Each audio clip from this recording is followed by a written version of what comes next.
Hello friend, नमस्कार. बघा, आज बनवणार आहे चटपटीत वांग्याचं भरीत. तर बघा, वांगी भाजून घेतले आणि त्याचे छिलके पण काढून घेतले. तर चला खलबत्त्यात कुटून घेऊ. आधी लसूण आणि कोथिंबीर वाटून घेतली, नंतर वांगी टाकून घेऊ. तर बघा, खलबत्ता आपला छोटाच आहे, पण तरी 2 वांगी टाकून मस्त वाटून घेतले. वाटून झाल्यानंतर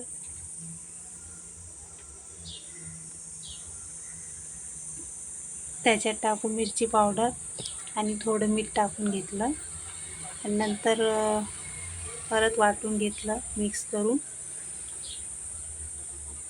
तर बघा, छानपैकी आपलं झालं वाटून.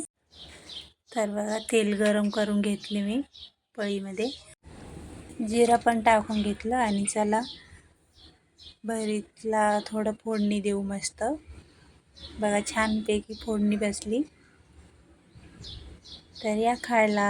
कशी वाटली रेसिपी नक्की सांगा आणि नक्की करून बघा रेसिपी. बाय बाय, या जेवायला.